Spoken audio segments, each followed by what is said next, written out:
Welcome to Your Life in Film. I'm your host, Ted Bennett. Joining me this week, A.M. Belsey, the author of 6 Mile Store. Honey's working weekends down at the 6 Mile, trying to figure her life out. Her boyfriend's about to leave the country, her college advisor hates her guts, her mama ain't listening, and she's got this cop breathing down her neck just about all the time. She finds a friend in her new colleague Lisa, but when one of their regular customers turns up dead, everything goes sideways faster than a greased hog at the county fair.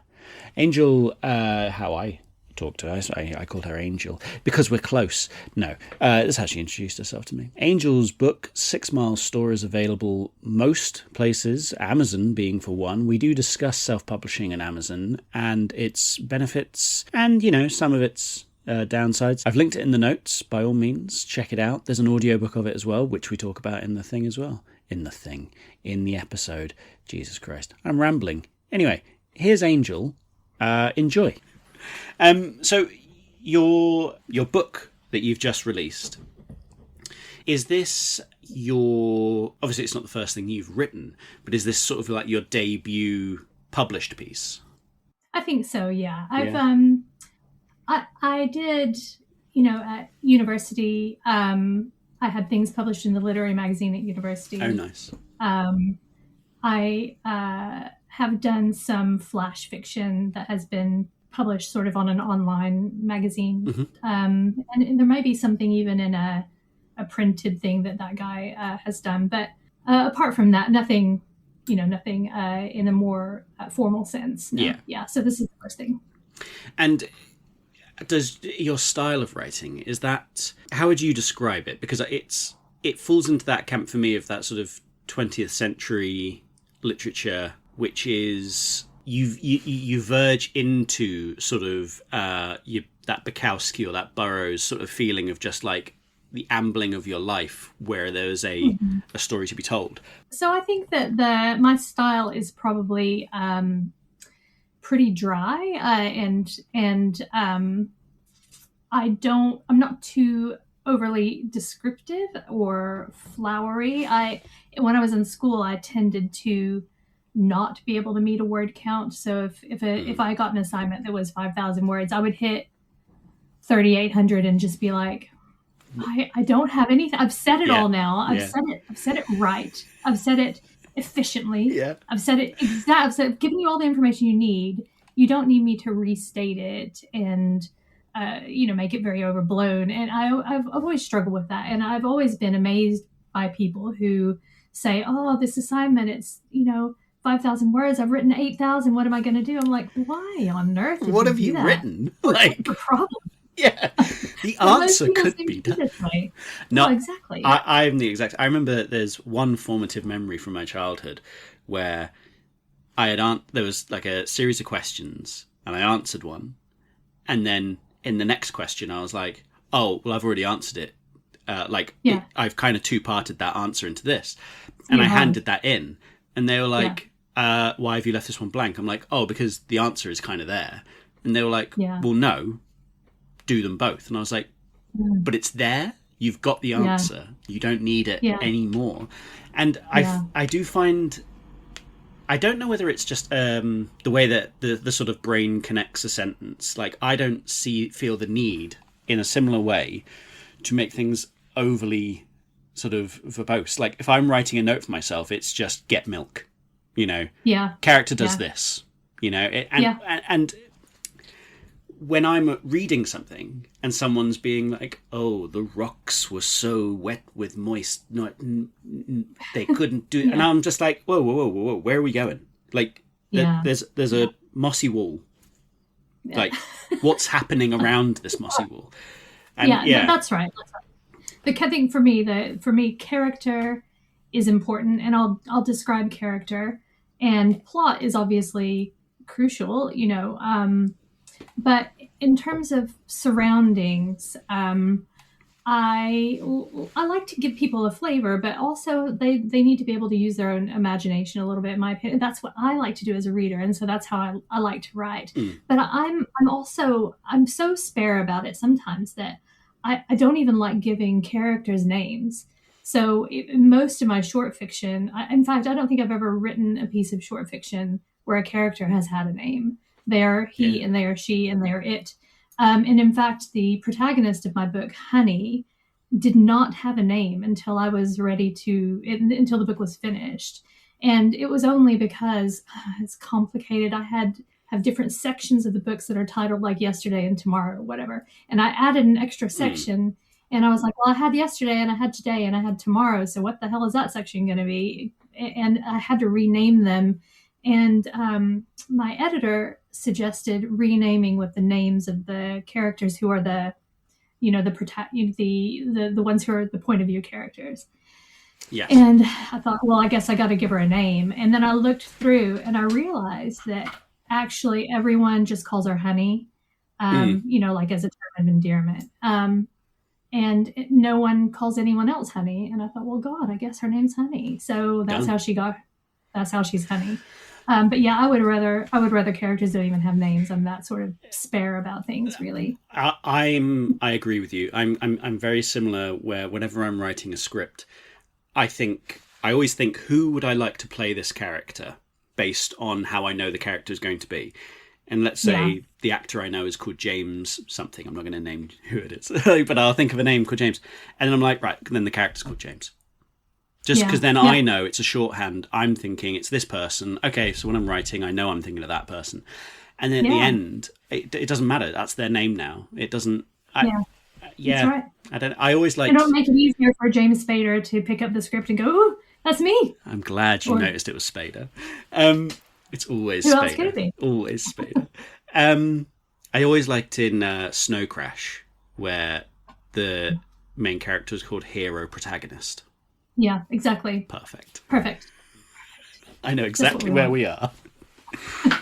And you did the audiobook as well. Was there a I didn't narrate it. Someone else narrated it. It was not me. Is it AI? We don't have to put this in. Is it AI? No, it's not AI. Interesting. It is a lady. It's a real life lady. I gathered it was lady. There was almost, when I was listening, I was like, that sounds like it could almost be, and it's not every sentence. It's every now and then. It's just sort of like, I don't know, but I liked that sort of that feel to. Anyway, I won't put that. No, it's not. It's a real lady.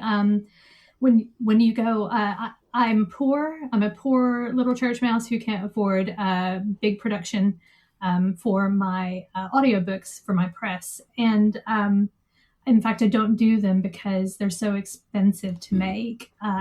But if you do it with Amazon, who actually, as a publisher, just as an aside here, I don't really have a problem with Amazon. They give good royalties compared to other self-publishing platforms, which is what I use as a small press. I'm using these print-on-demand platforms. And in terms of reach, obviously they're very good. I can't really complain about them as a publisher, even though I know that when you do an audiobook with Amazon, then libraries don't have access to the audiobook. You have a trade-off all the time. For me, it's either I do an audiobook with Amazon or I don't do one at all. And I guess on balance, rather have an audiobook, but I don't want to do them with AI. So when you look at the people who do the audiobooks, some of them will do it for a cut of the profit of the book sales. Okay. Without any upfront payment. And then there's like a hybrid thing where you pay them a little bit upfront and then they get a smaller cut of the sales. And I can afford to do that. Mm-hmm. So that's what I've done. This woman who had a perfect accent for the book agreed to do it without any upfront cost. And I was like, great, fantastic. I'll do that. And she was really good. And in the end, I was able to pay her a little bit, but I did that outside of the Amazon ecosystem. But yeah, I think it's a good sign as well when someone's willing to work up front. They like the project enough that they believe it has legs, that they'll be like, no, this, I believe there will be money on the back end of this, so let's do it, But Amazon as a publisher, I think there was a period of time when I was very anti-Amazon as a publisher, and purely out of historical loyalty to bookshops, right?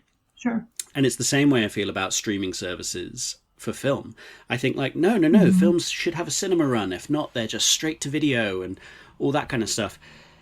And then you have to remember, that's what you personally want, but that's not what the audience is consuming. The audience isn't consuming books and audiobooks in the same way that we did 20 years ago. We're not buying an audiobook on a CD anymore.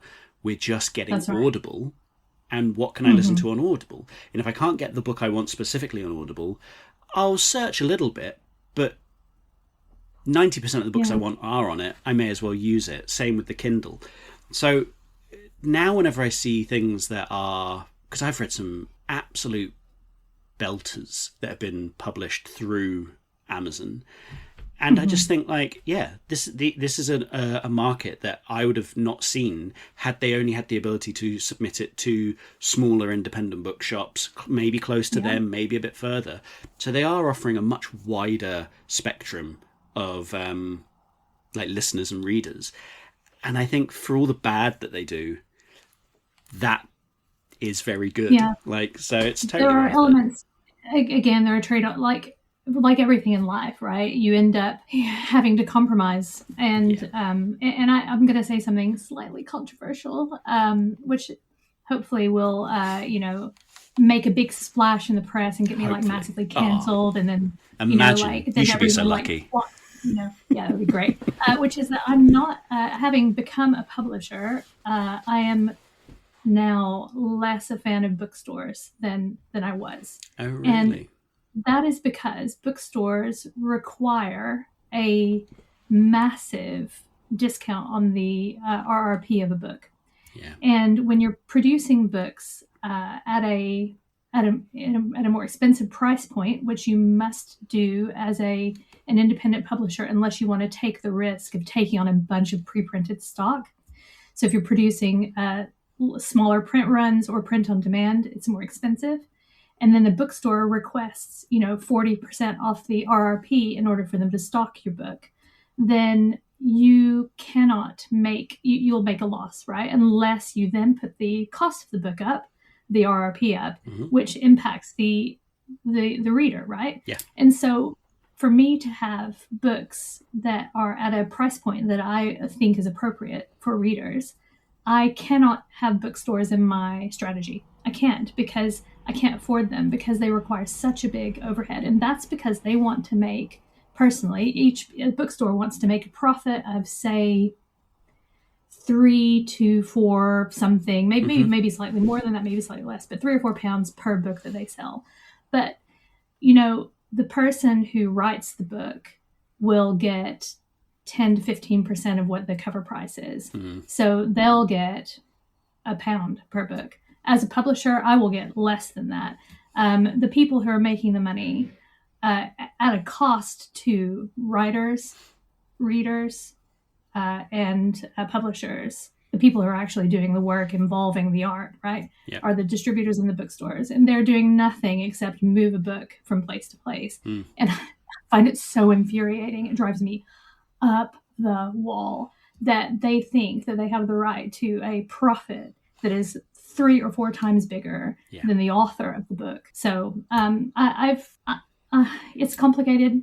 Again, it's complicated because I do have a love for bookstores in my heart, but I now do not have a love for them in my professional capacity.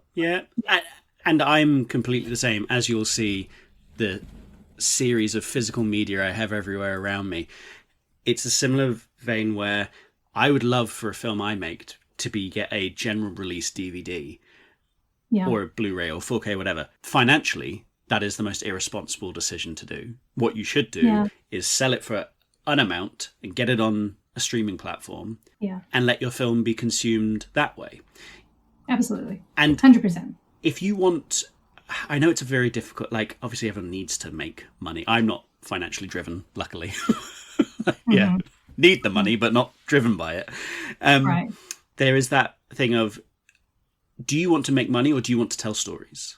Because if you want to make money, probably don't be in this business. Yes. If you want to tell stories, then what the fuck does it matter how it gets out there? 100%.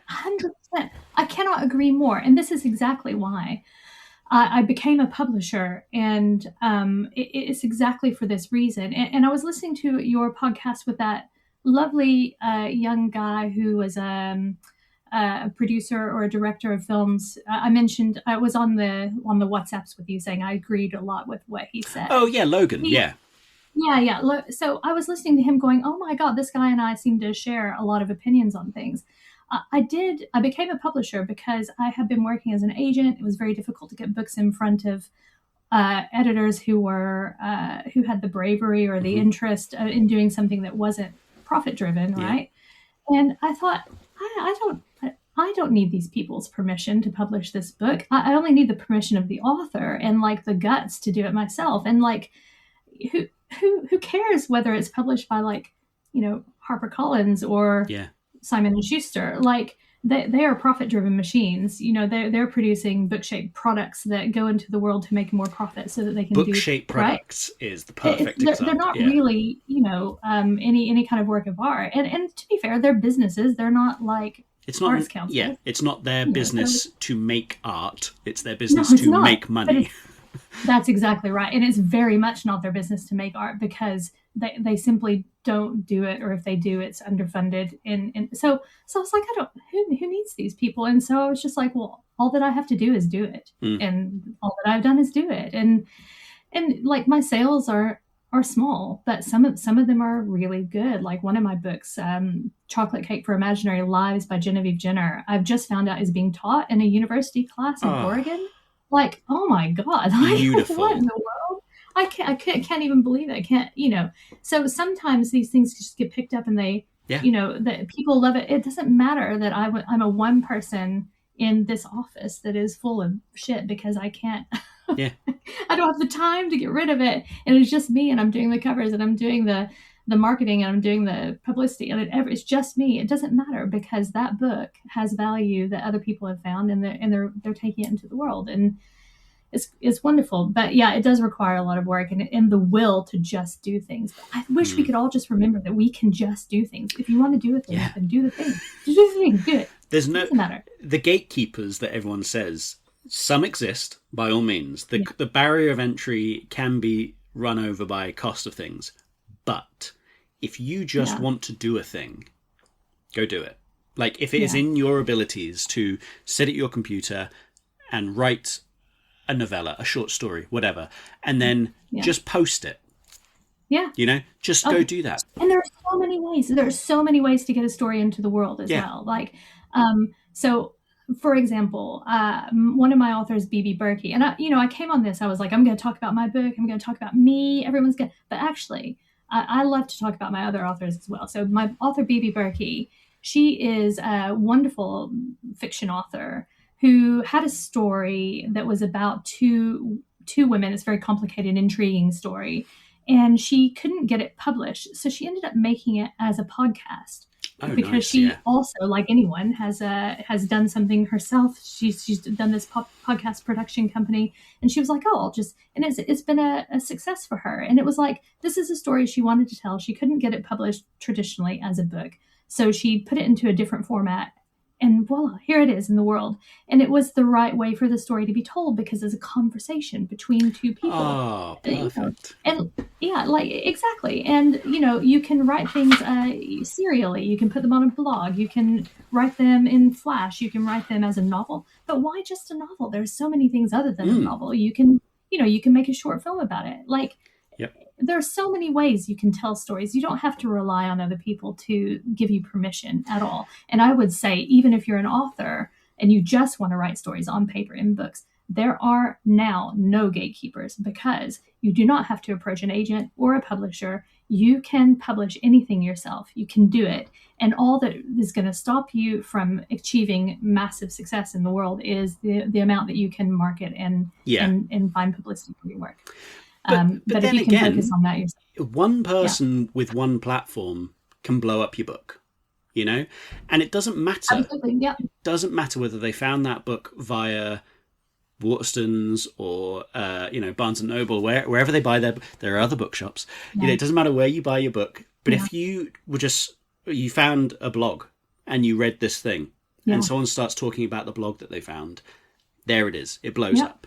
All it takes is for your small community to find it and blow it up. And there are big authors and big filmmakers who just they make these big budget things, but they don't go anywhere. Those films, they're not great films. And it's like, if that was an independent, it wouldn't have done anything. But then there are independents who get this mass cult following on YouTube, let's say, and then they blow up. And it's like, so it doesn't matter how it's put out there. I'd sooner write short stories, print them, bind them myself, and leave them at bus stops. I'd sooner do that than try and pursue agents, because I'm like, I just want people to read it. I don't care. Yeah, that's right. That's right. Like and the other thing for people, I mean, I could go on about it forever, but the one thing for people to remember if they're an aspiring author is that, I think that people feel like traditional publishers, large publishers, give them like a legitimacy, like, oh, I am a real author now because I've been published by a big publishing house. But the thing is, no one who read your book when you were getting published at a large publishing house had to like it. What they had to do was think, this can make some money. How much can we make? That's precisely it. Even your agent didn't have to like it. Your agent had to think, well, I can sell this. And so it doesn't necessarily give you more legitimacy in the sense that I think that what people think is that actually I've done something that people really like. I'm going to get this sort of like approval and approbation because like what I've done is really, it's a good thing. It's a really good thing, and it might be a really good thing. I'm not saying that it's not. I mean, many books are great. I love books. Obviously, I love books. I'm a publisher. But what it is, if you're published by a large publisher, is it might be good, but it's definitely profitable. And that's really all that they care about. And so why not just bind it up yourself and put it on? Because the people who read it might actually really like it, and they might pass it to someone else. And maybe at that point, you have two people who really like it. I'd rather 2 people who love it than 40 people who were indifferent to it. Yeah. I wouldn't. Yeah. A friend of mine, when he wrote a novel, it was quite a hefty tome. And he said, do you mind reading this to let me know? And I was like, yeah, of course I'll read it and I'll, whatever. And I read through it and I was like, this is really good. There's an end point, in my opinion. And then you kind of keep going.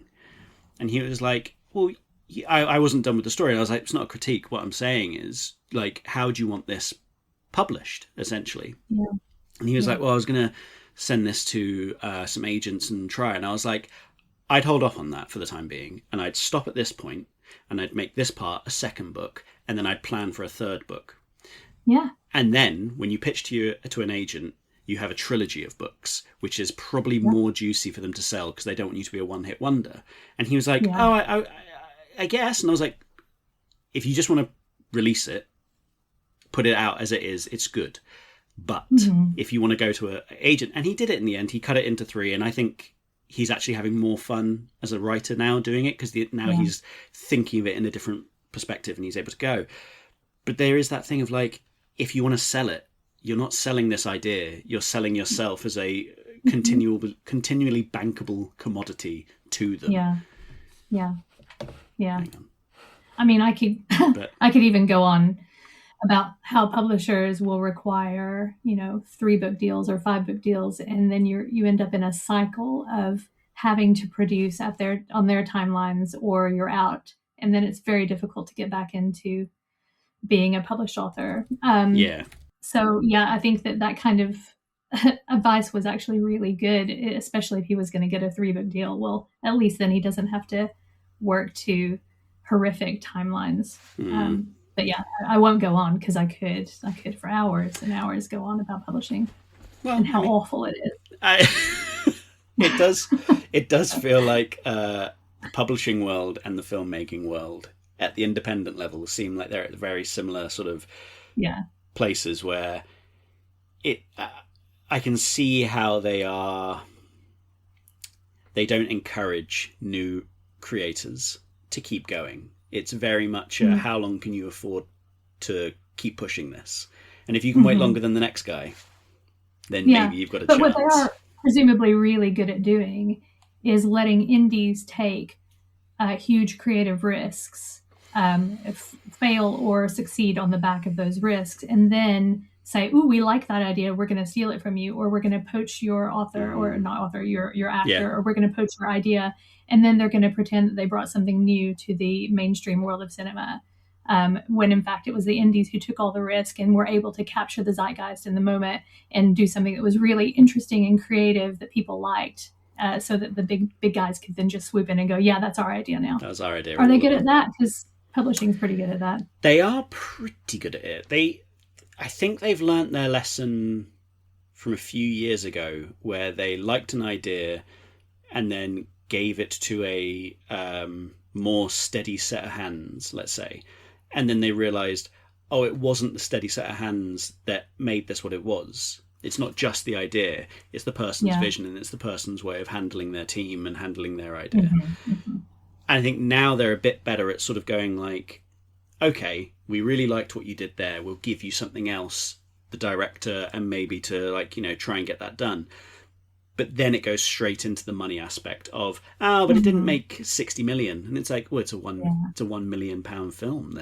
That's not going to make 60 million. It's either going to make $1 million back, or it's going to blow up. It's not just going to be a nice middle of the road, made its money, let's get another one going. And then it just turns into, well, we'll just give it to Christopher Nolan again. Yeah. I think that's, let's just give Christopher Nolan. It's also toxic. Why do we even do it? Why do we do it? Oh, because I can't not. Yeah. That's the thing. Like, I've been sat here sort of the last few weeks trying to polish off 2 or 3 scripts. And the amount of times I've just thought, like, I can finish these scripts, and then what? I've then got to go and hunt for the money, and then I've got to try and get it together. And then once it's together, I've got to get it into festivals, and that costs loads of money. And festivals can be hit and miss. They're either really good or they're just scams to try and rip people off. And then if you're not in the top 5, are you even bothering? Are you not doing this? What are you? And then it was like, yeah, you're right. I could just go quit and go work a job. And it was like, yeah. And it's like, nah, you're right. I'll keep trying. Because what am I going to do? Fair enough. A normal job? That would drive me mad. No, absolutely not. So, yeah. Is your husband, is he a literary person, or is he... He's a lawyer. He loves to read. We have a relatively shared or overlapping taste in literature. Mm-hmm. He does like books. I don't think he's read a single book that I've either written or published. That's very supportive. but he's very supportive in terms of the fact that, like, I can do this, and that means that I don't have to concentrate on another job. So I appreciate that very much. And then also it doesn't, I don't then have to worry about his opinion about anything that I'm publishing either. So that might be awkward if he's like, no, I hate that book. And I'll be like, well, I like it. So, or we could argue about it. No, well, then you don't buy it. Yeah. Well, he won't. Yeah. That's not a worry. No, but he hasn't even bought my book. Yeah. Oh, come on. I'd be buying copies just to keep under the bed so no one else can have it. No, I know what you mean. There is that thing of, sometimes I want the sort of the reassurance from my partner that, like, the films I make or the promos I make or the short things I make are good. And then another part of me is reminded that it's like, do you think it's good? And it's like, well, I think it's good. And it's like, what's the matter? Yeah. I mean, I don't know your partner, but I imagine that you might be more the expert in the sense that you might have more experience with the format. I think anyone that watches film has an opinion that is worth listening to. Yeah, that's so beautiful. Because if you've consumed and you know what you like, then you have to listen to that person. It's just, I don't think there's any point dismissing, because, like, yes, I'm formally trained in it, but they've watched. They've watched. Oh, here I was ready to completely dismiss my husband's opinion on any book. Compared to me. Yeah. My partner's supportive and I love them, but you can be whatever. No. No. Oh, my Lord. No, Kirsty is, I know what you're saying. There is an element of, I think, it's a hard sort of area, isn't it? Because there are people I know who I wouldn't, their opinion about what I've made, I couldn't care less, only because knowing what I know they like, this wouldn't appeal to them. So I'm like, it doesn't matter. There are other people who I know what they like, and I think I've made something that I think they might like, and then I'm like, oh, I hope they like it. But that's purely from a professional standard of like, I kind of want them to like it, because then there could be because something. you trust their opinion. Yeah. Yeah. But then when it comes to people that are just like, I know you've got good taste, and if you like it, you like it. If you don't, you don't. That's none of my business. Yeah. Like I think that's a fun one to be. But I mean, Kirsty is a big reader, so when it comes to novels, I think if I was to write a novel, I'd be more wary about showing her that. Only because she's such a reader. I'd be like, oh no. Yeah. That might mean something to you, but yeah. If you'd like to do a promo for your book. So my book is a novella, not a novel, probably because, as we mentioned, I can't write to a word count. But it did start off as a short story, and that got expanded through the help of an editor that I found very helpful. It is about a young woman who is apparently named Honey, who works at a gas station grocery store that sits right on a crossroads in the middle of nowhere. And she is unaware of all of the horrible things that are going on around her in her community. It is told from her perspective for the first 2/3 of the story. And then in the last third, we get another person's perspective that sort of illuminates what has been happening for the first 2/3 of the book. I was explaining the plot to my daughter, and she was like, there's so much that's happening. Like, this is, it should be a full novel. And I was like, well, I think that actually I managed to get everything in there without it needing to be a novel length. It is in many ways my story, but in many ways absolutely nothing to do with me. So my family and friends who are coming to see the launch, I think when I go back to Arkansas in April, I'm going to be launching the book in a library there. Lots of family and friends are coming, and I think that they think this is like my autobiographical story, and I think they're going to be a little surprised when they read it and they realize it's very much not my autobiographical story. But I did work in a gas station grocery store that is precisely as described. It is very much a real place, just a mile from my house that I grew up in, the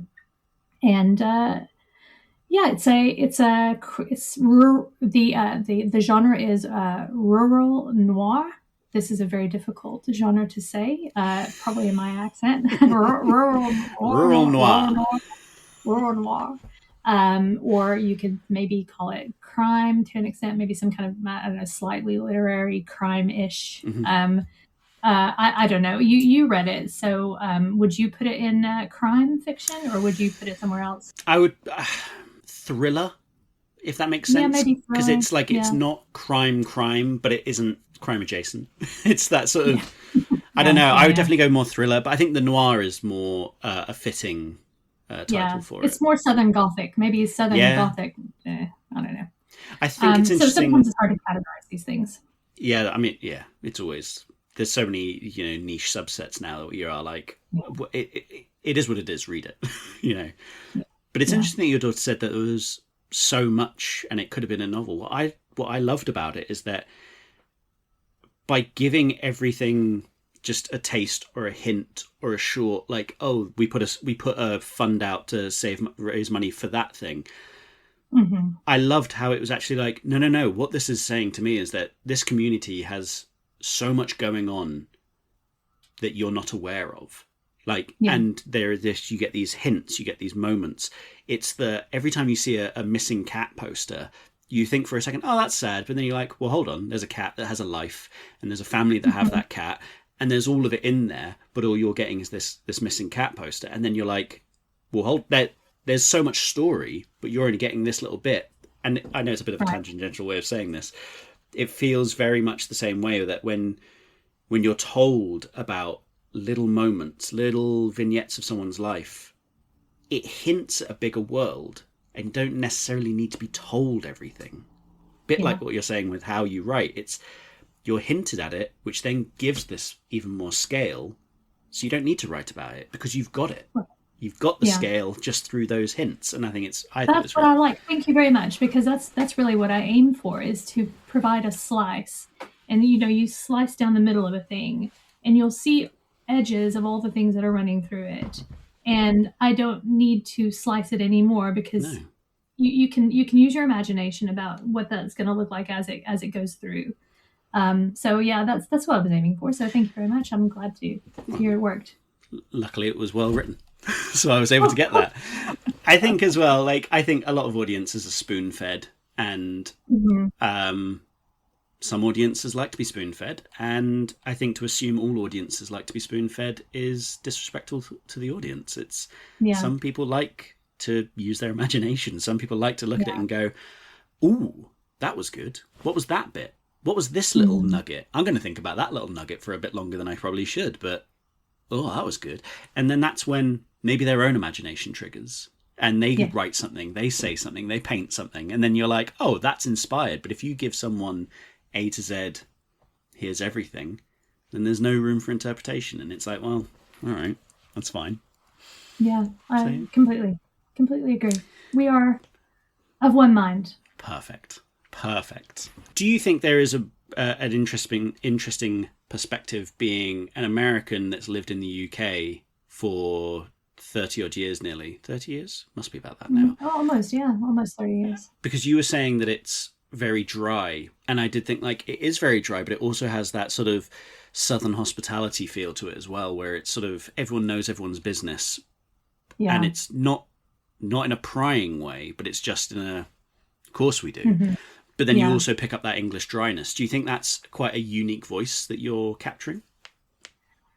Well, I think that this has always been my voice. And it might be that I had to come to the United Kingdom in order to become, to fully realize this voice. Maybe I was drawn here. I was lured here by the culture and the dry and everything except weather sense. Like maybe it was an inevitability, perhaps. I don't know. And it could also be that, as I said before, it's impossible to live somewhere without picking up the intonation of the people around you. Perhaps my voice has become a little more sardonic or wry in a sense, because I'm permitted to be this way more by the culture. As I say, I think I've always been this way. It's just that I wasn't a very good Southerner, because most people are a little more earnest, a little more open, a little more culturally cheerful. So I don't know. It's maybe I just had to be here in order to sound like you're a native British person.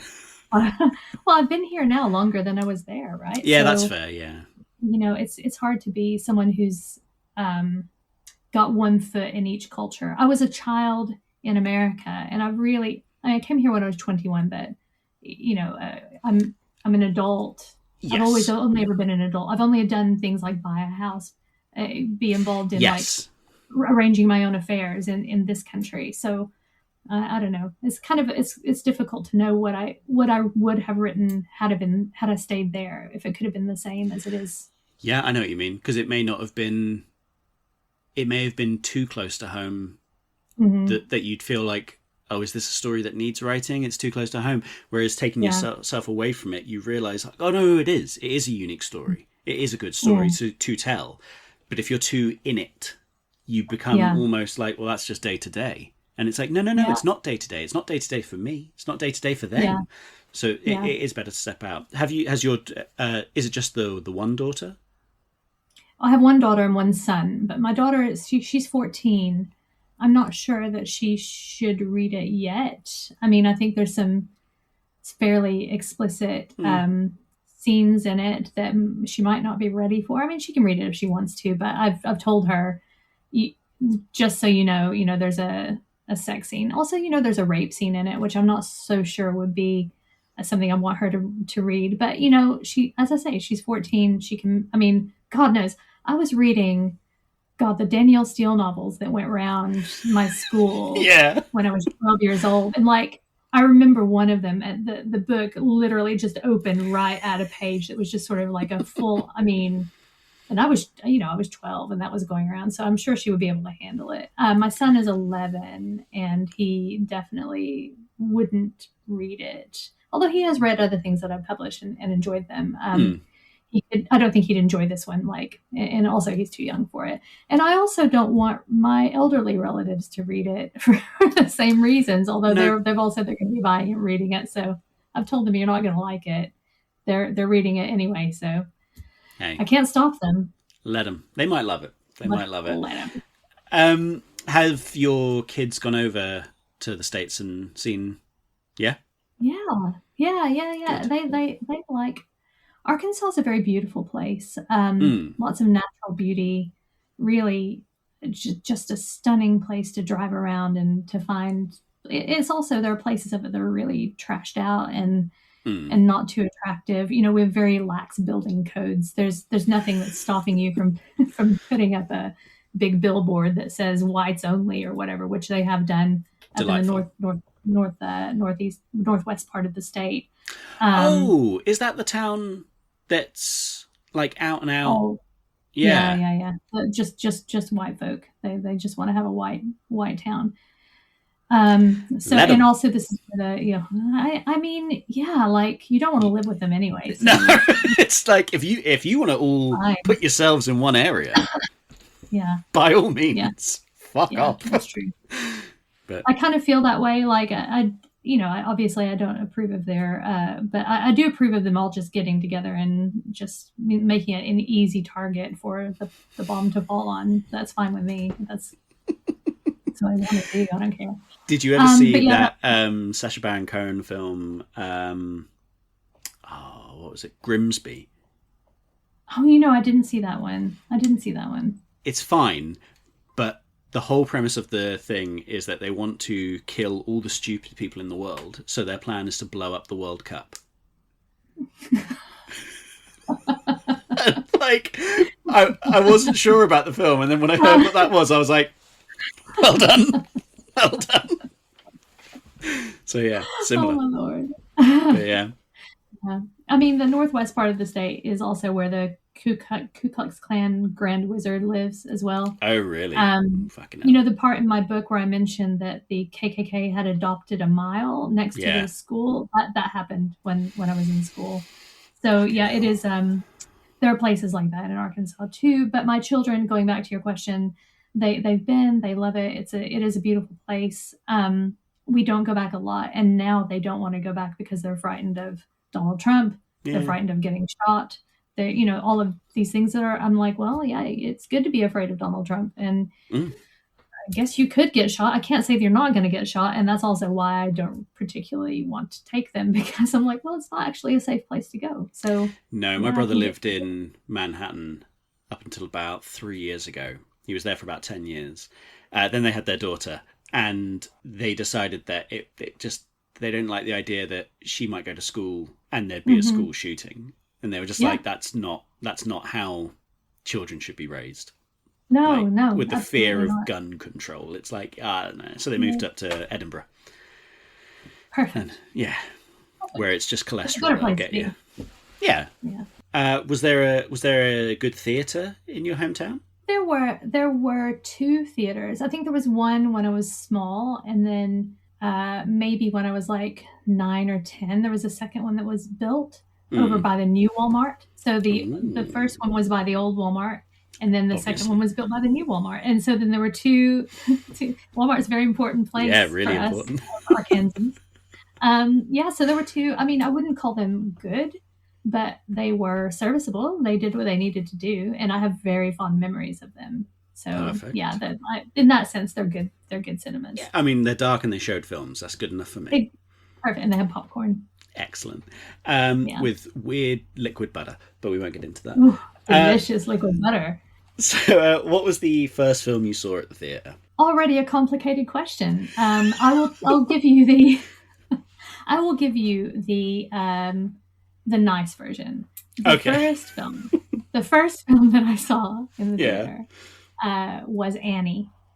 Okay. So that was in. So I prepared for this. I put together a letterboxd so that I could see Wonderful. all of the actors in Yeah. case I couldn't remember a name. And so 1982, Annie came out. I was either 5 or 6, depending on what time of year it came out.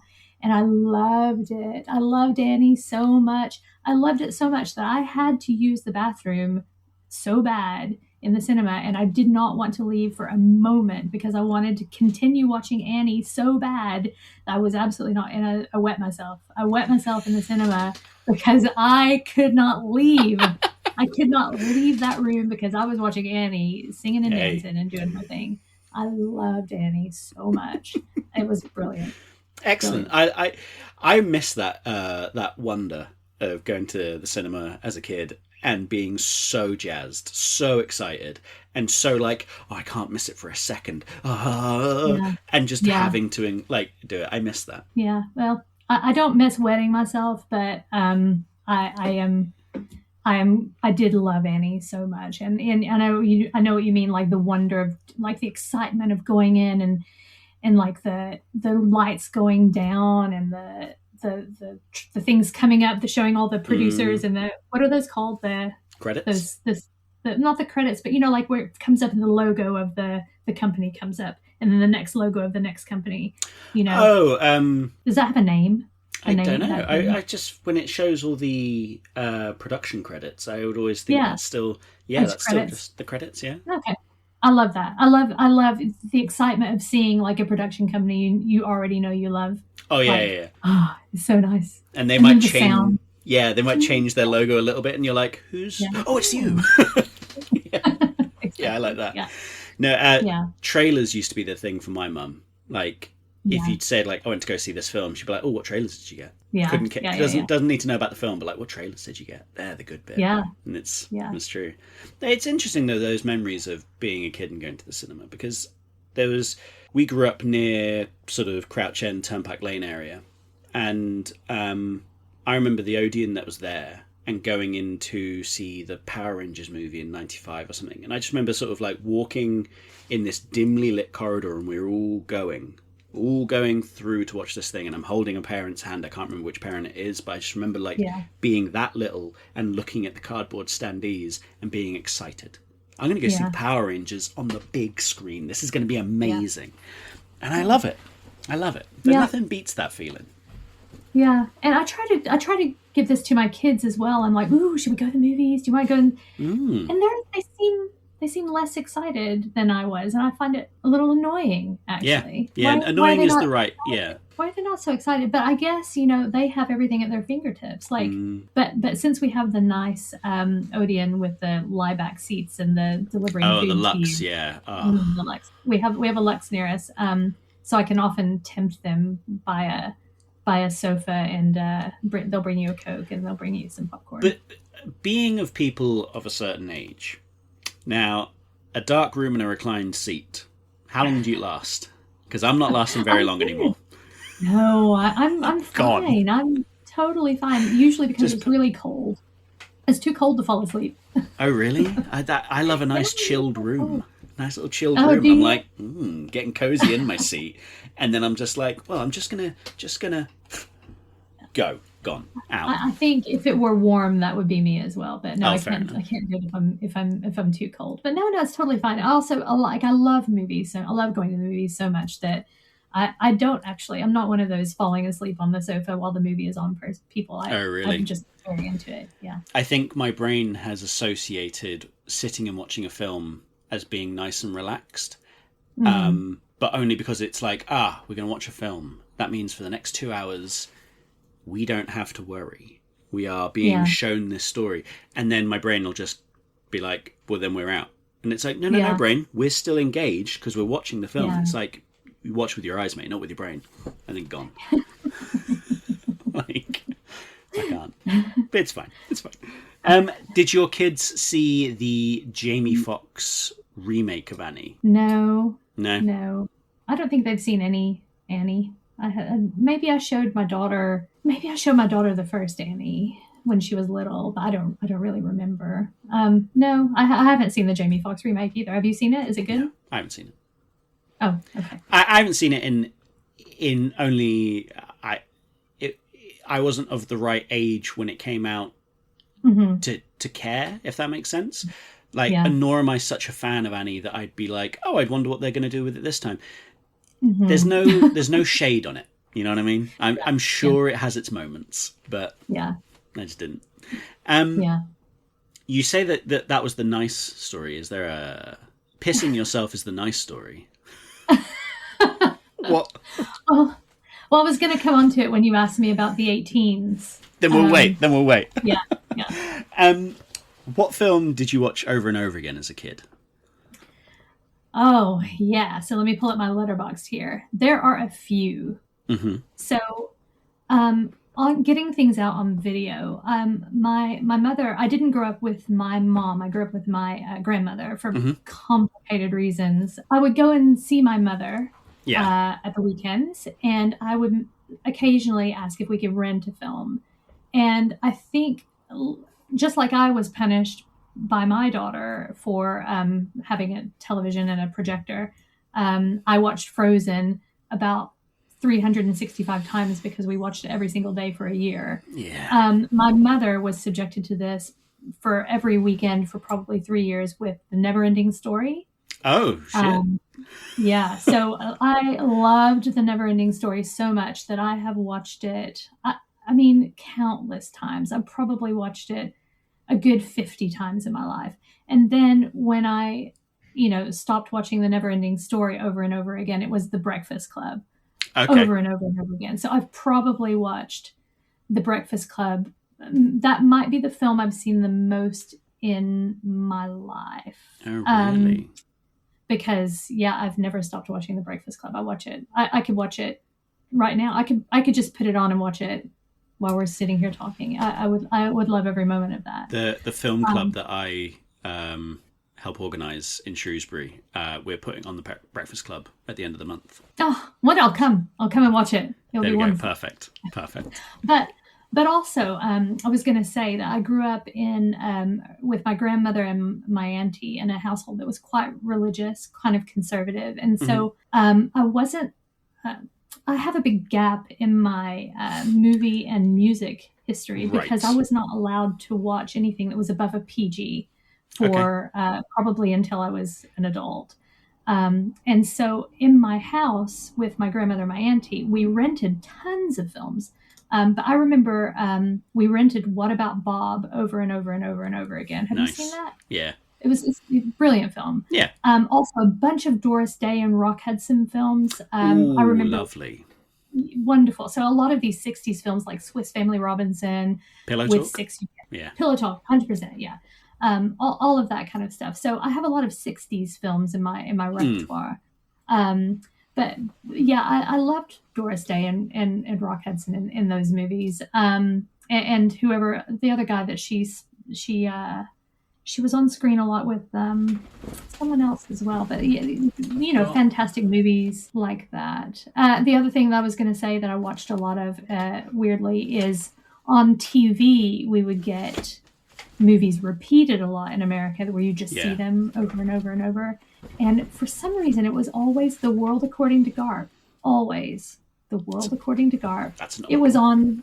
I know, but I think every American, at least where I'm from, who's my age, could probably tell you the complete World According to Garp, because it was just on TV, and we had 3 channels, and what else you had the TV on, that was it.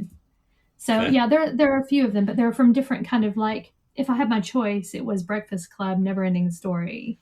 At home, it was all the 60s stuff. And then What About Bob? For some reason, we all loved that. And Garp.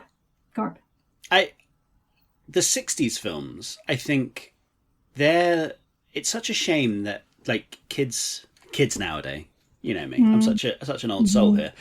But kids nowadays, because their attention span has been ruined by YouTube Shorts and the TikToks, they can't appreciate a lovely slow burn of a 60s film. Like, I would love to show, I mean, I don't have kids, but my niece, I would love to show her It's a Mad, Mad, Mad, Mad World. And I'd be like, you're going to love this. This is so fun. And then I have to remind myself, like, it's 3 hours long. And to be honest, like, not a lot happens until they really start the hijinks, and the hijinks are about halfway through, and you're like, but it's so worth it. Like, all right, then I'll put on Singing in the Rain instead. It's like, she ain't gonna watch that either. Just put on no. Frozen 2, put on Moana. And it's like, all right. Yeah, thinking about it, like, I think even if you put on something like the original Parent Trap with Haley Mills, or is that that is the original that I think of. Was that even a remake of something? Or was that the original? It always surprises me sometimes when I think a thing was the original and it had been something even before then, but even if you put on like the Haley Mills Parent Trap, I don't think they would find it as compelling because it's not as glitzy, right? Yeah. Like maybe like the Lindsay Lohan one would be acceptable. I still don't think they'd watch that one. No, I don't think so either. But yeah, no, I agree with you. Like we had the time because there was nothing else to do unless you wanted to read a book, right? Which God, who wants to do that? Who the fuck would do that? No, never. You had the time, right? You could just easily sit down and watch, The Parent Trap, and then Swiss Family Robinson, and then maybe even Breakfast at Tiffany's or whatever, which is a deeply weird film now to get out and start watching it. You're like, what? It's when like you said, I like it now, but when you were saying about growing up in a very religious household, having to watch only things that were PG, I did think well, I'm sure there's parts in The Breakfast Club that I imagine your grandmother would be like. Was with my mom. Oh, of course, was with my mom. Yeah. So like I was utilizing the different situation to get something very different from what I would be getting at home. Yeah. Because I was just thinking, like, there are PGs out there that just aren't, like, from a certain time period where it's sort of like, it's a PG, but it's not for kids. And it's like, oh. Well, yeah. Okay. Yeah. Well, famously, Gremlins created the PG-13 rating, right? Because it was too terrifying. It's like, this isn't an R, but it's not for kids. Yeah. But I love that. I loved it. I loved Gremlins when I was a kid too, because we went to see it at the cinema whenever it came out. So that was not my earliest film, but yeah, and I found it was terrifying, but it was funny. And like I've never been a scaredy cat kid, so I was like, give me more. And like those other, I was a scaredy cat kid. Yeah. What's so weird is that like my brother actually said to me recently, he was like, it's so weird that you're a horror guy now because you were such a coward, and I was like, yeah. I was such a coward until I realized how they made prosthetics and how they made like the scary stuff.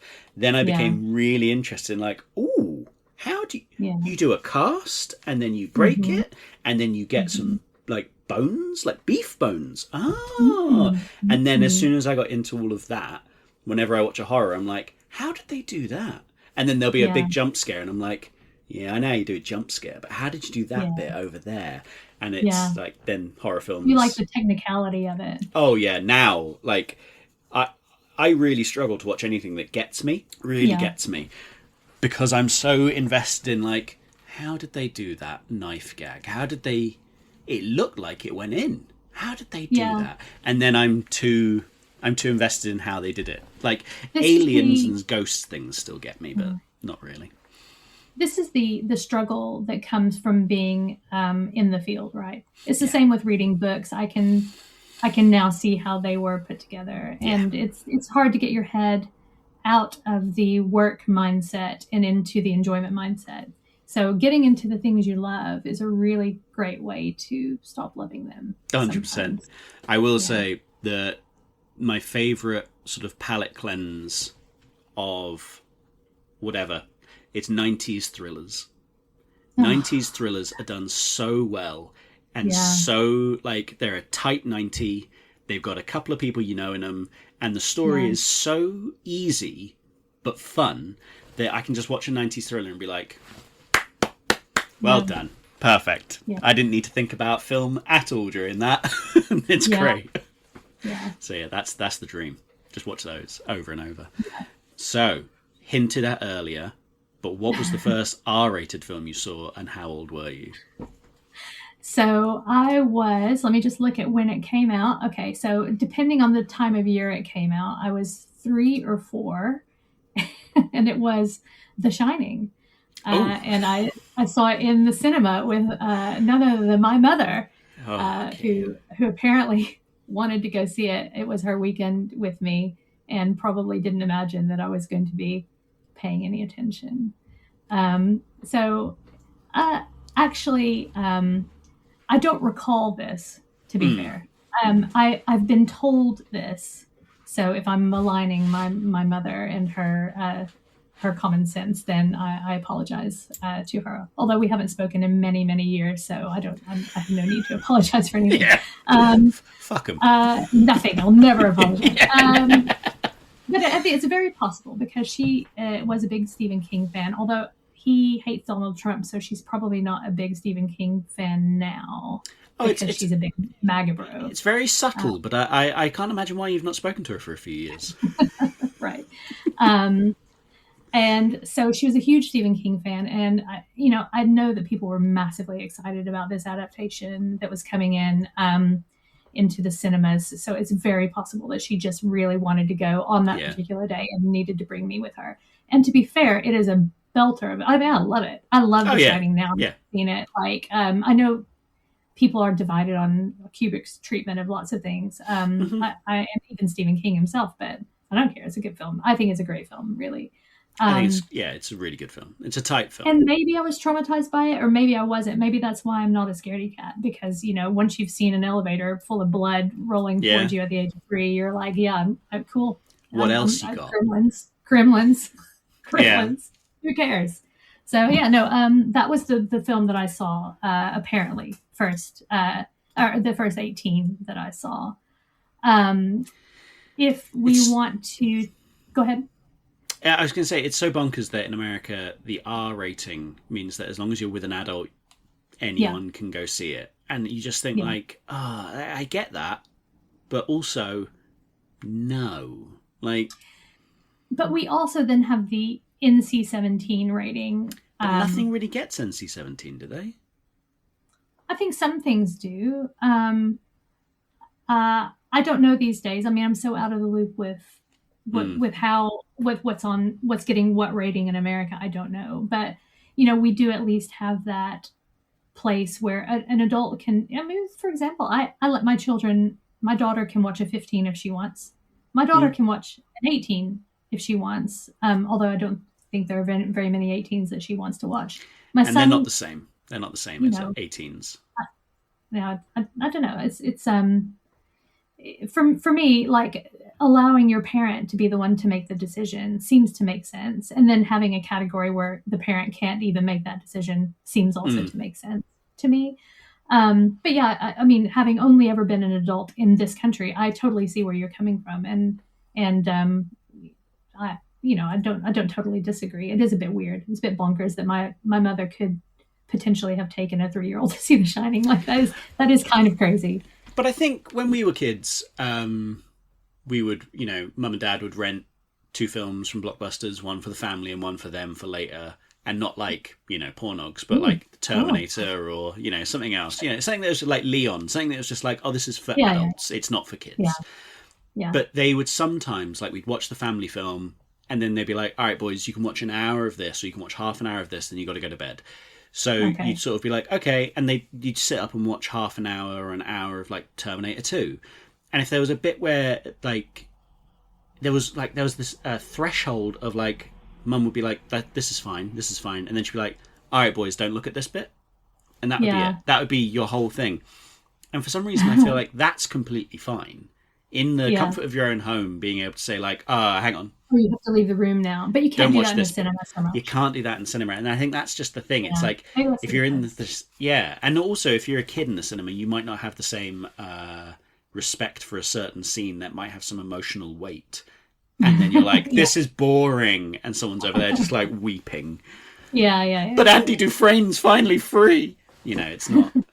It's a 12. In my household, my grandmother's household, my normal household, my day-to-day household, we had a similar kind of thing, which was they would rent films. There would be nothing that was more for the adults later. It would only be for the family. But I remember very specifically renting Top Gun, and there was a hint of maybe does he just kiss her, or do they go into is there a mild sex scene? Yeah, I don't there's a know, mild because sex scene.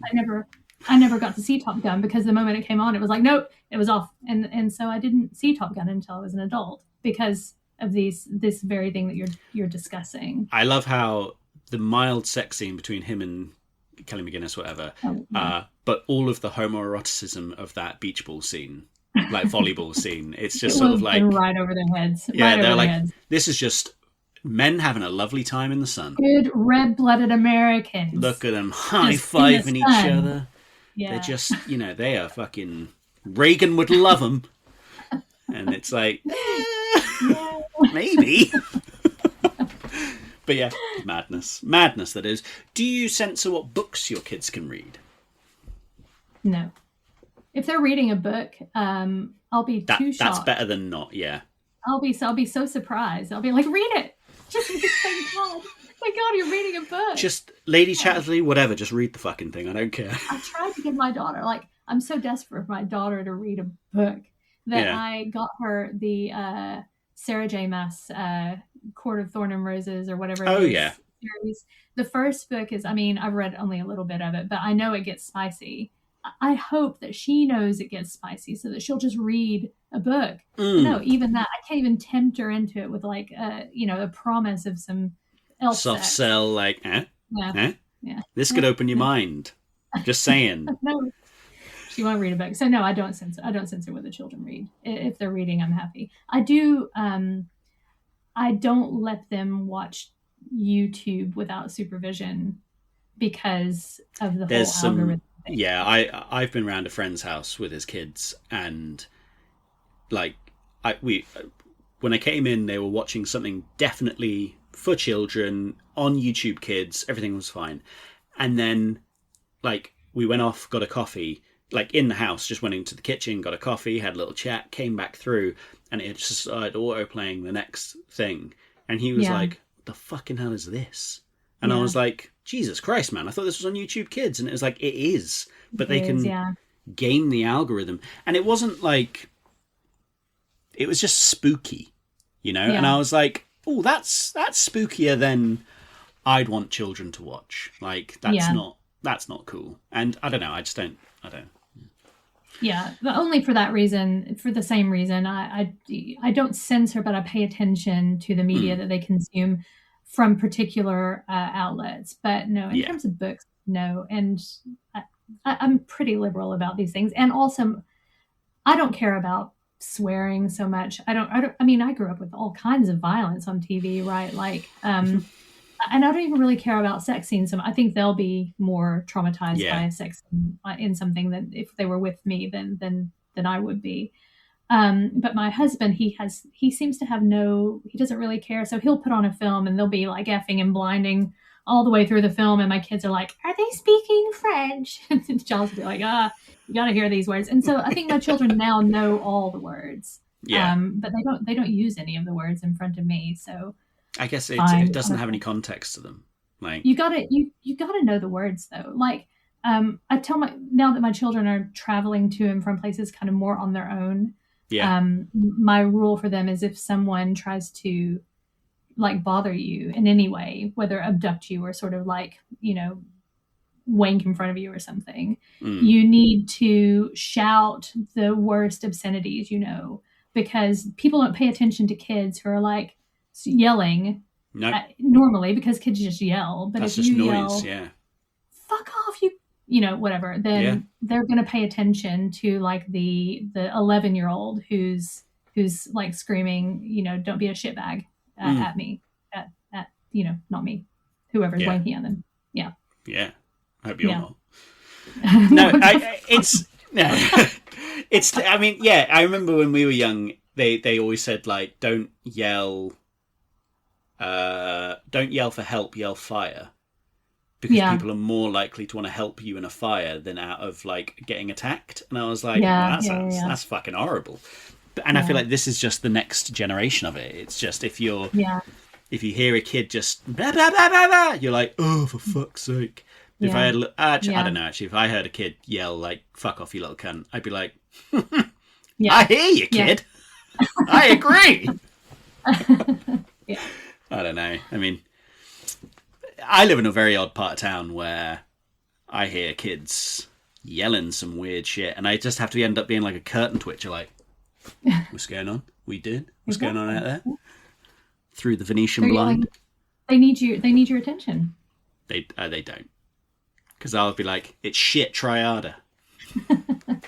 Whatever you're doing. That's not a kickflip. Kids aren't skate. I don't know. Kids skateboard? I don't know what kids do.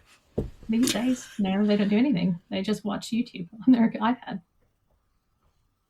To be honest, I watch far too much YouTube Shorts, so I agree. Okay, I do too. I watch TikTok all the time. I'm not casting any aspersions here. I had to delete TikTok. I couldn't deal with TikTok. It was getting too much, and YouTube Shorts is getting to that point where I'm like, oh, I am just that's funny, and then saving them for later to show Kirsty, and then she's like, how many have you got? And I was like, shut up. Shut up. Yeah, don't. Watch another one. Look, I'm in my office working, okay? That's all you need to know. Not just watching TikToks. So yes, actually I feel like that feels like a nice segue into this next question, which was, what was the first film you watched that you felt was grown up? Well, so going back briefly to the point about how we only watched PG films in my household, and they tended to be sort of 60s type films. When I was probably, I don't know how old I was, because I can't remember when it came out. I could have a look. But I was a kid, and we rented Mommy Dearest, right? Okay, yeah. Because, obviously this is going to be about her and her. And I remember being like, wow, because it was obviously not a PG film. This was before, it was made before, I think it was made before Gremlins, and so it didn't have the right rating because PG-13 didn't exist, and it probably was close. I mean, it's not going to be an R film, is it? But anyway, when themes maybe, but not anything specifically, yeah. When she said, "Don't fuck with me, fellas. This ain't my first time at the rodeo," I was like, woohoo! Oh my God, this is like the best thing I've ever seen in my life. Too late, Grandma. I've heard it. I've heard it now. Now I know the word. And like the whole no wire hangers bit where she's beating on Christina. I'm like, yes. So obviously it was a mistake on whoever decided making, but it wasn't a mistake as far as I was concerned. I loved it, and I'm sure it's so campy now. I haven't seen it since I was probably 10 or whatever. I have no idea how good a film it is, but I will never forget. Don't fuck with me, fellas. This ain't my first time at the rodeo. And I say it in my own mind all the time. It's like a little, if someone's bothering me, I just repeat it in my mind. It's a mantra for me. Nice. Absolutely. We have a similar one in our household, because when we were watching like Ink Master, the sort of reality show about tattoo artists, someone pronounced rodeo. So now we always say like, hey, this isn't my first rodeo. And that's whenever we're... It's probably going to morph that way in my mind now. Good. It's my first time at the rodeo. On the rodeo. But yeah, like in terms of after that, I think it was when I went to this thing called Governor's School when I was 16, which is a summer camp for like bright kids in Arkansas. It was started by, I can't remember which governor, but it was a kind of it was a thing that was what's the word for something that is seen as prestigious, prestigious thing to go to. And it's a camp where you stay there for 6 weeks. You're not allowed to call home for the first 3 weeks to avoid sort of getting homesick. Yeah. You immerse yourself in very grown-up ideas, probably things that you haven't been taught at school. So we did a bit of philosophy. We did a little psychology. I was there in the capacity as a musician. So I was in a choir that was doing like 20th century music that, was really weird and unusual. And there were things like, there were film nights that you could sign up for. And I went to see Koyaanisqatsi, and it was unlike, I didn't even know anything like this existed. I didn't know what it was. It was incredible. And then that kind of opened my mind to what film was outside of like all these quite cheerful things I had been watching in my youth. And it, clearly it's nothing like With Six You Get a Girl, right? Like it was just something totally beyond that. And also another film that we watched in that time was Do the Right Thing, the Spike Lee one. And again, my eyes were very open to what filmmaking could mean, how it could be a meaningful piece of work that was saying something political rather than, just a piece of entertainment. And I love entertainment. And I still probably seek out things that are more entertaining than political, but I hadn't really been aware of filmmaking like that before. And when I saw that, it was very affecting. It was very emotional.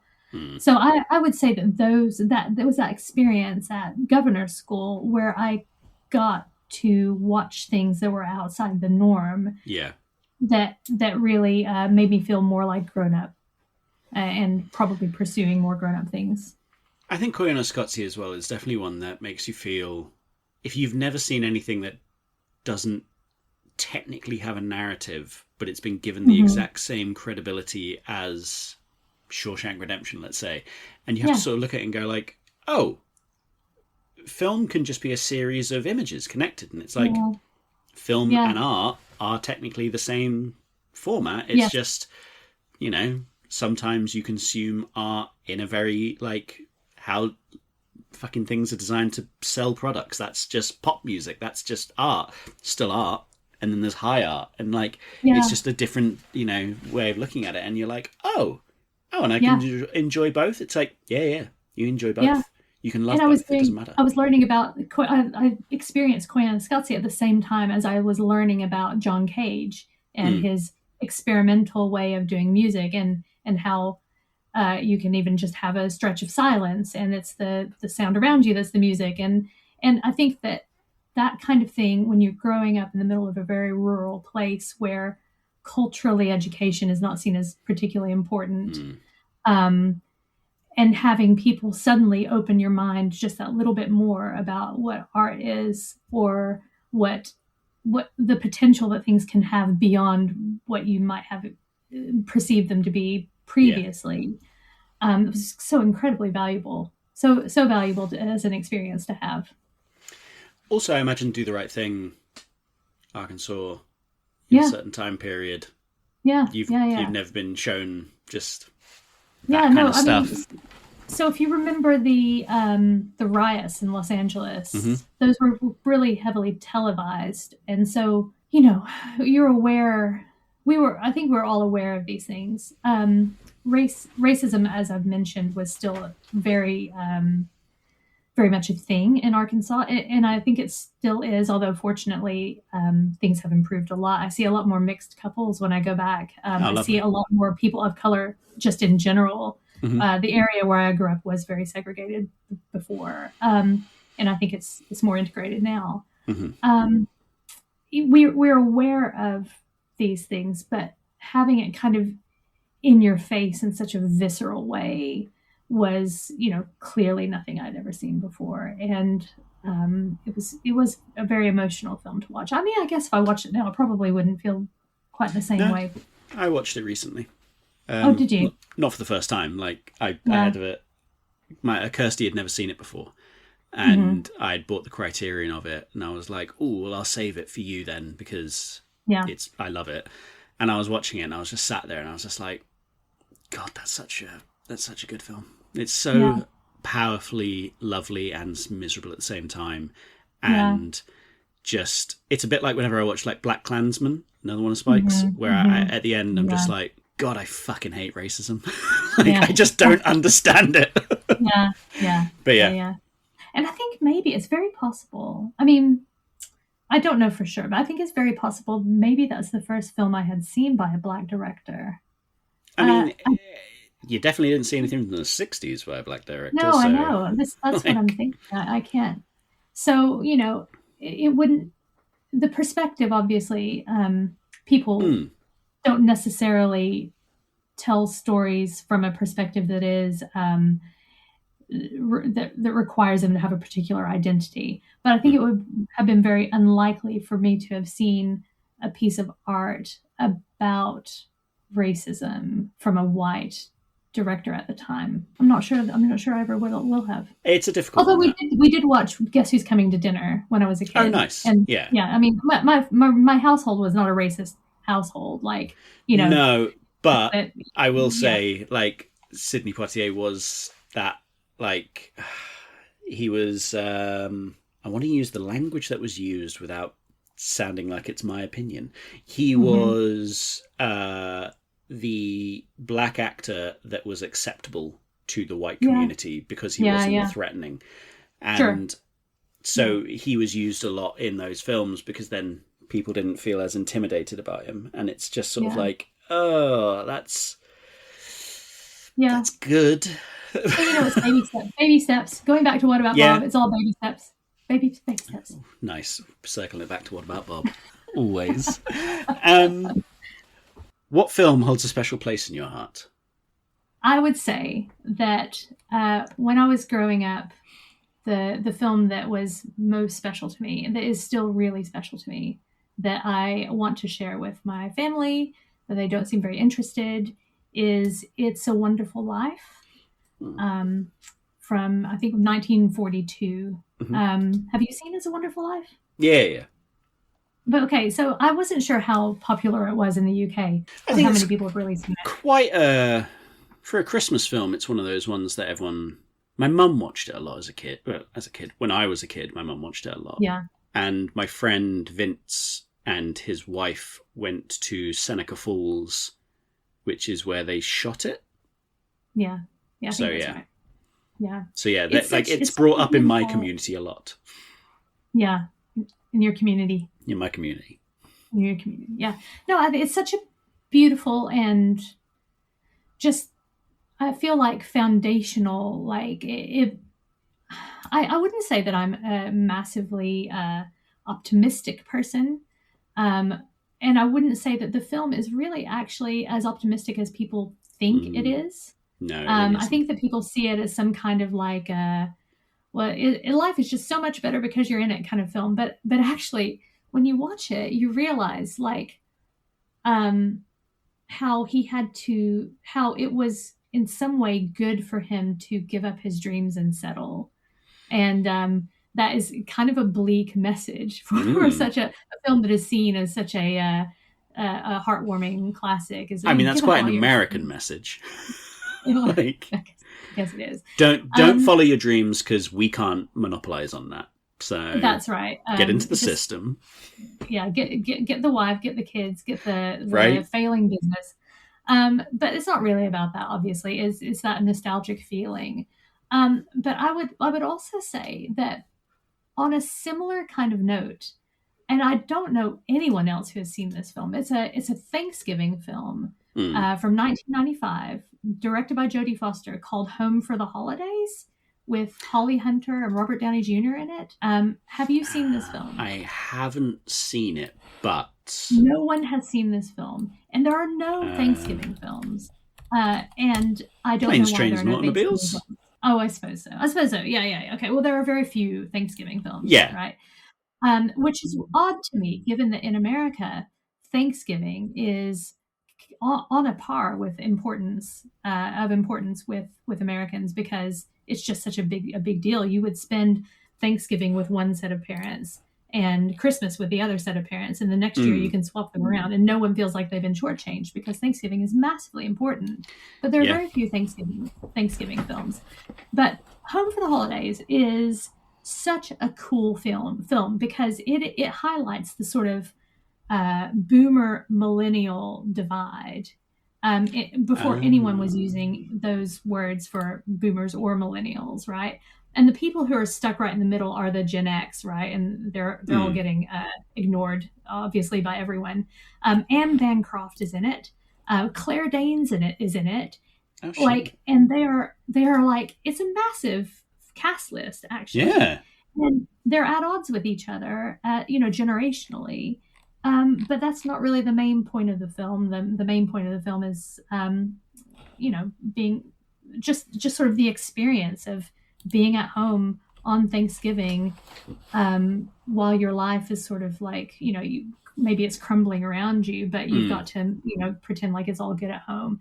And I love this film. I wish more people would watch it. It is really special to me.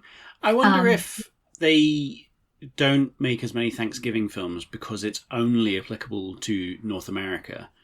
Probably so. Whereas they can probably repurpose a lot of Thanksgiving films into Christmas films, and then Absolutely. that has, sell Western... it internationally. Yeah. Maybe so. I think that's probably a very good point, because people, obviously, corporations and producers think that people don't want to watch something that's outside of the niche that they are familiar with, even though that's not necessarily true. People do enjoy media outside of their niche, but maybe it's a harder sell. Also, I wonder if it's got something to do with that trying to sell a Thanksgiving film in November is too early for people to start going sort of like Christmas mad at that point, if you know what I mean. Whereas second week of December, if you put on is it Driving Home for Christmas with JTT, whatever, I'll watch that happily. But if you were to put that on mid-November, I'd be like, what the hell is this? I'm not watching this in November. I'm not a lunatic. So maybe that's the same sort of way, yeah.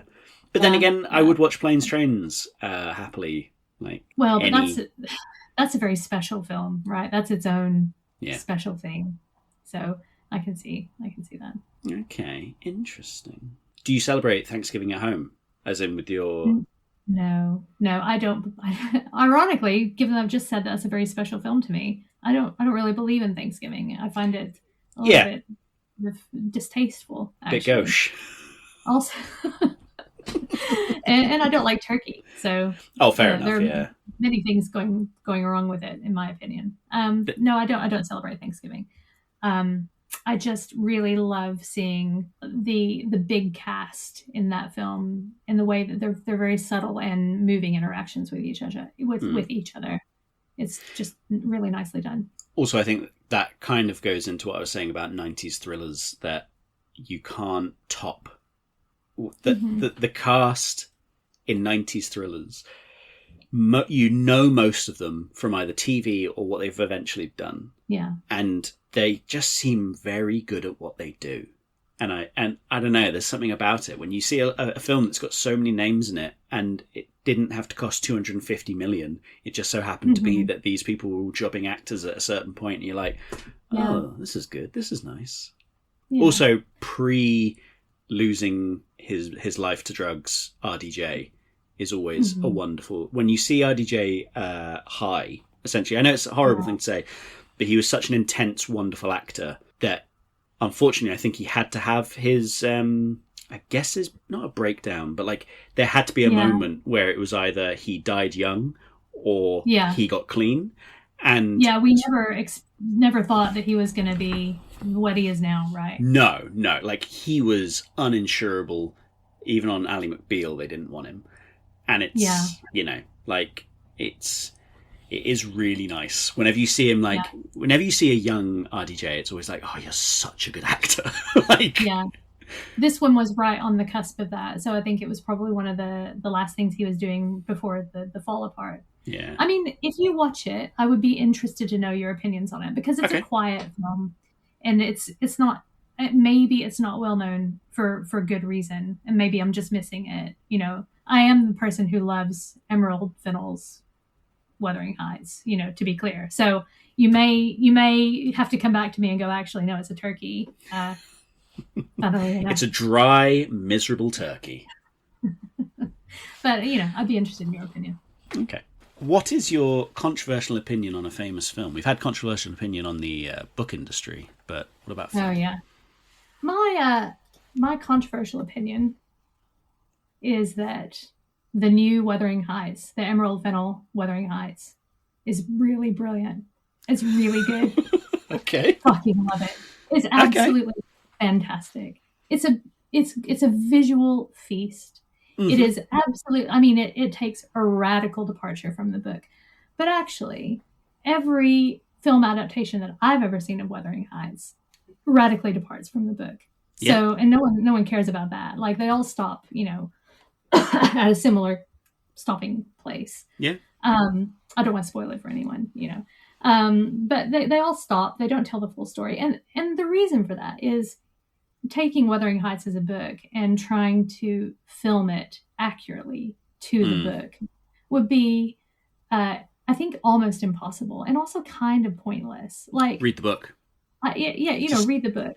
Yeah. But if you can take, and she has said this in interviews, that it sort of is like the feeling that she got when she was 14 and she read the book. Right?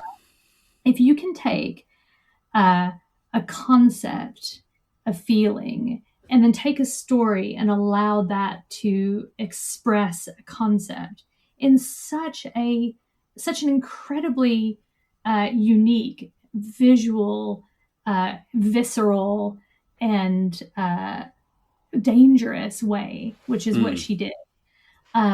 She made it like the inside of the mind of a 14-year-old girl who is reading this book. It is absolutely 100% the visuals of any modern 14-year-old girl reading Wuthering Heights.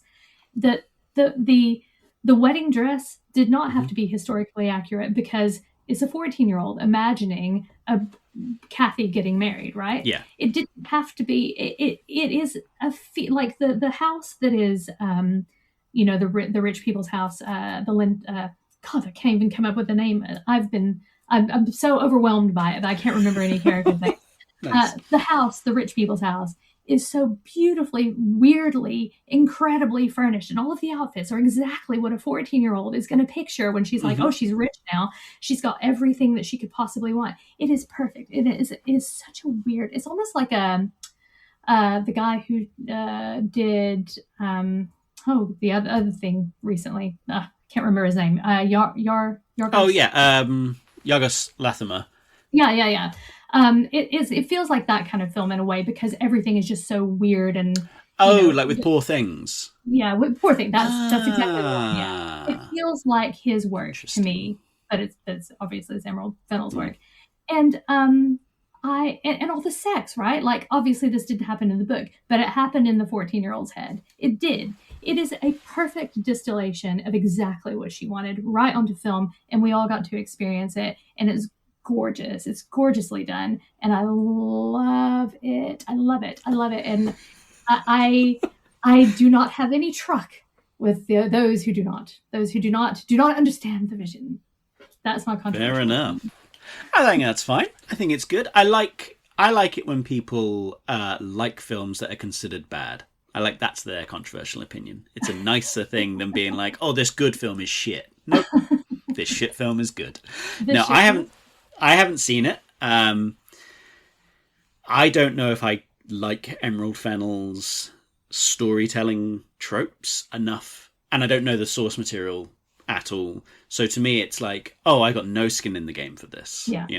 So I probably won't see it, but I am more inclined after your review of it. That's good. Did you not like Saltburn, or did you see Saltburn? I saw Saltburn. There was moments where I quite liked some of it, because my family are not high society, but they are, I don't know, I'm not going to say well connected, like in the art community, but they're like, they know people in the art community, and there's a very similar sort of like the relationship between certain people in that film. I was like, oh yeah. My mum and dad are friends like that. Like, I know these people, I know them. I don't know them, but I know them. Yeah. And then when it got into the whole, oh, everyone's just jealous of rich people, I was like, well, hold on. That's not what this is. No. And I don't know, like, I didn't quite like that. And then when I sort of like looked into some more of like Emerald Fennell stuff, I was like, I don't know. Mm-hmm. And then when I saw it was Wuthering Heights, I was like, oh, it could be nice, and it's going to be shot on VistaVision. Oh, it's going to look nice. And I saw some of the costumes and some of the like set things. I was like, that looks beautiful. And then all the reviews came out, and people were complaining like Heathcliff should have been cast as a black person, and I was like, okay, like, but in my head I was like, it's amazing. You're the same people that were complaining that Doctor Who shouldn't have been a person of color, and it's like, right. Yeah. So, like, are you just complaining for the sake of complaining? You know what? Yeah. I'm out. Yeah. Like, I haven't got time for this. I'm out. So I don't know. I haven't got much time for Emerald Fennel. Yeah. But as a female, is she British? She's British, isn't she? Oh, or is she British or is she South African? Are her parents on an emerald mine? Or am I thinking of Elon Musk? I think that his dad had an emerald mine. No, her dad is a jewelry designer. Yeah. Oh, jewelry designer. That's right. Maybe. But either way, like, if it's a female filmmaker who is getting the big money to make her films, I got no complaints with that. Like, they're just, for me, they're fun as well. Like, they're interesting and fun in a world where, like, sometimes things aren't that interesting and fun. So maybe they're not perfect, but God, what is? Like I said, if I don't like them, but if enough people like them that she keeps getting money, then it's not a bad thing that more female directors are out there getting what they fucking deserve for a change, and people can look at that and go, "Oh, I can be a filmmaker as a woman? Yes, yes, you fucking can. Don't listen to the dickhead men." Yeah. White men have run it for long enough, people. That's my controversial opinion. So what have you been watching recently? I have actually been this very week watching X, Pearl, and Maxine. Nice. Yeah. Because I've just realized that I'm a big fan of Mia Goth. And I watched X a long time ago, meaning to watch Pearl. And when you sent the list of questions, which is what are you watching recently, I was like, well, actually, I haven't been watching a lot of film. I've been watching TV a little bit, but I haven't actually been watching even that much TV. Yeah. And I'm catching up on stuff that, like Twin Peaks or Sopranos, that gotcha. Which, like everyone has watched a million years ago, and it's me now. I only just finished watching 6 Feet Under, so. Oh God, that's a great series. Oh, it was fucking excellent. But I remembered that I had watched X and I wanted to watch Pearl and Maxine because Mia Goth is just so cool. So yeah, I've just been watching those, and I love it. I'm only halfway through Maxine, but I've finished the other two.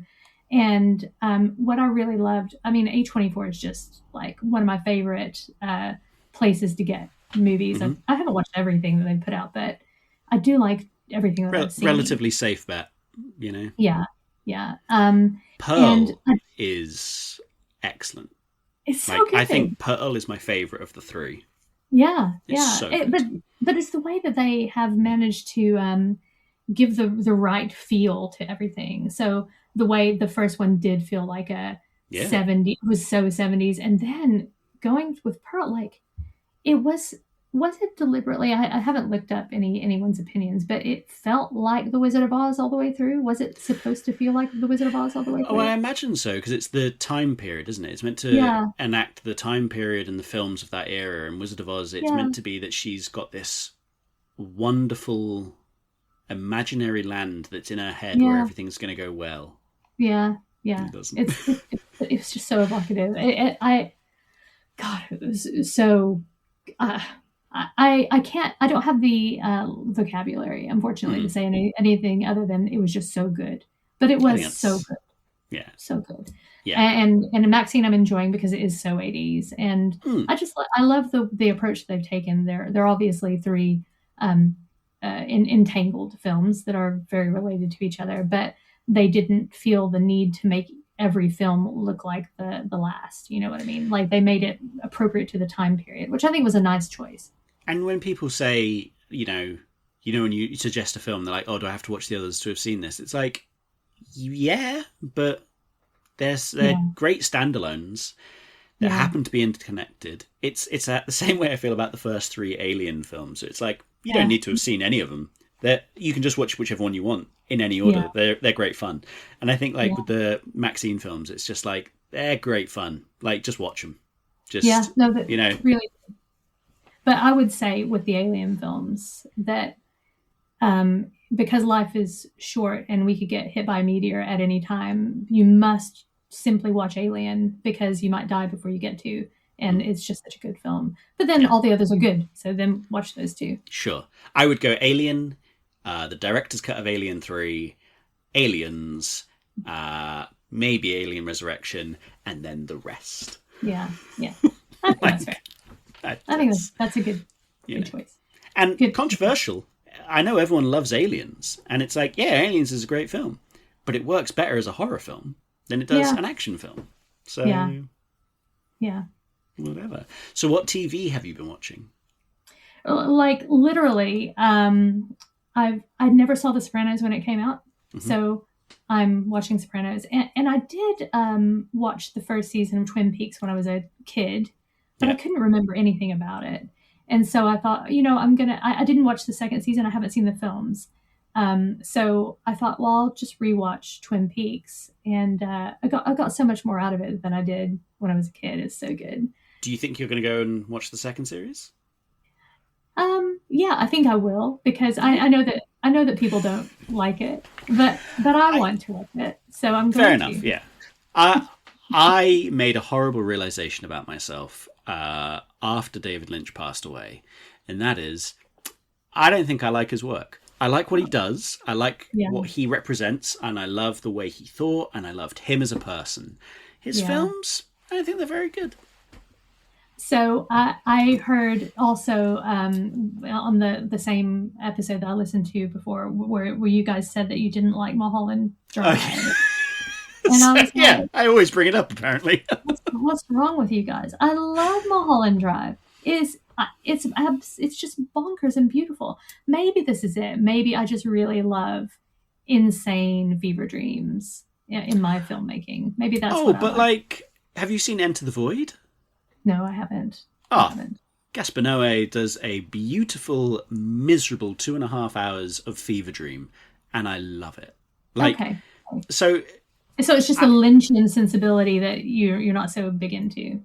I think it's the amount that people claim its greatness, and I'm like, yeah. Let's take a minute and think about it. Is it greatness, or is it you just don't quite get it, and you don't want to say you don't get it? Like, yeah. Is it very that Emperor's New Clothes kind of thing? I would definitely say that, because Straight Story, I love Straight Story. Wild at Heart, I think, is my favourite of all of his films. Blue Velvet, I think, is great. But Inland Empire, I've got no time for. Lost Highway, I couldn't understand Lost Highway. Mulholland Drive, Eraserhead, I cannot do Eraserhead again. And Twin Peaks, I feel like the first Twin Peaks, first series, it's really good. It has that same problem that 90s shows have, where it's, you've got X amount of episodes, a third of them are really good. Yeah. And then there's a lot of filler, and then it gets worse in season 2. And I'm just like, if you were to go pound for pound, I don't like his work as a whole. The things I like about his work, I really love. Yeah. But as a whole, I just don't, There are other filmmakers that I would say they hit their hits for me are a lot stronger and more consistent. That's fair. I think that's fair. I think that maybe what I would say in his defense, not that he needs defending from me. Yeah.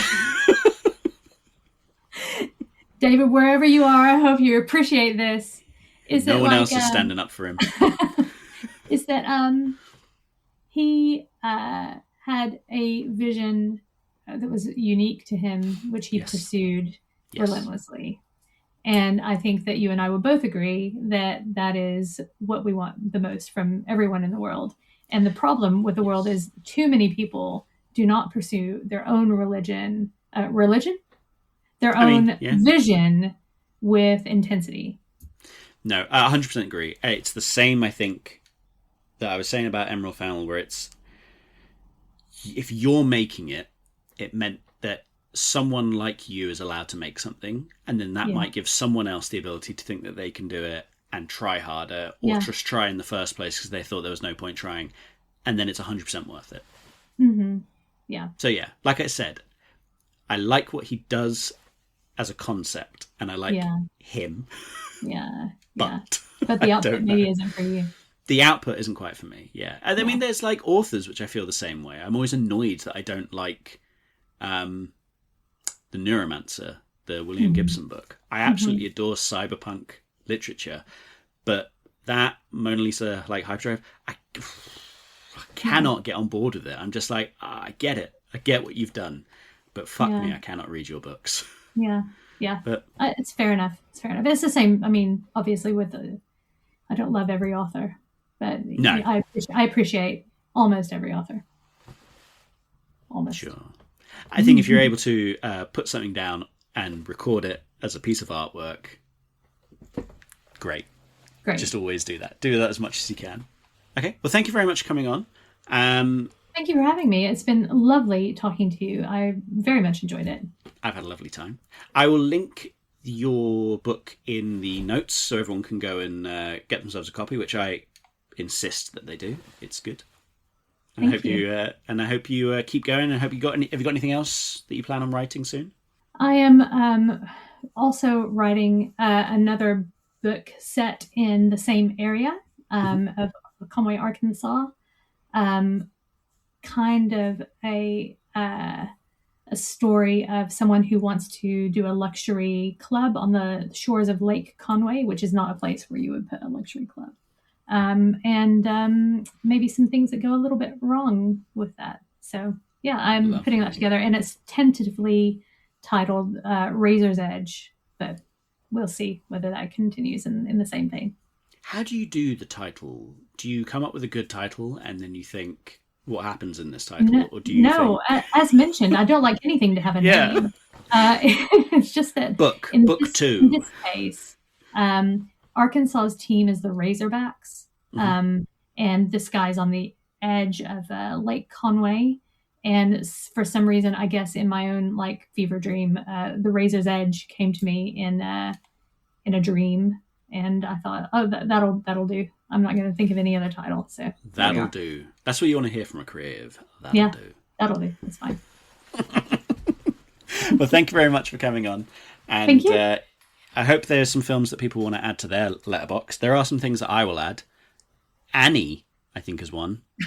I don't know if I've watched it. Have I got it? You might have it. I don't have it. They're all advertised behind procure me. It. Oh, yeah. Got a wonderful second-hand DVD market in this town, and I go bonkers there. But yes, thank you for coming on. And thank you very much. Yeah, love to speak to you. Lovely to speak to you. This has been a Lovable Rogue Productions podcast. Thank you to everyone that listened. If you want to help out your life in film, then download it, like it, share it, and give the pod a follow. I didn't realise till starting this that a download is the way they measure success and not just a listen. So, listening means nothing. Make sure you check out my guests on their socials, which will be in the description of the episode. Take a look at my letterbox. I've made a list of all the films that have been mentioned on the pod. There's fucking hundreds. So you can find some good films there. There are some good ones. There's some fucking weird ones, and I love them. Quick shout out to some of the podcasts I'm listening to. Caliber 9 from Outer Space. That's Robin Joe's. That's really good. And then The Villain Was Right. That's a great fun. Check that out. If you really want to be a mensch, give me that money. There's a link in the description. It'll explain it all. But a download and a share is excellent, and I actually appreciate that a lot more than you'd think. We currently have no sponsors, but I am open to them. I'll shill anything. I don't care. This has been a Lovable Rogue production. Thank you for listening.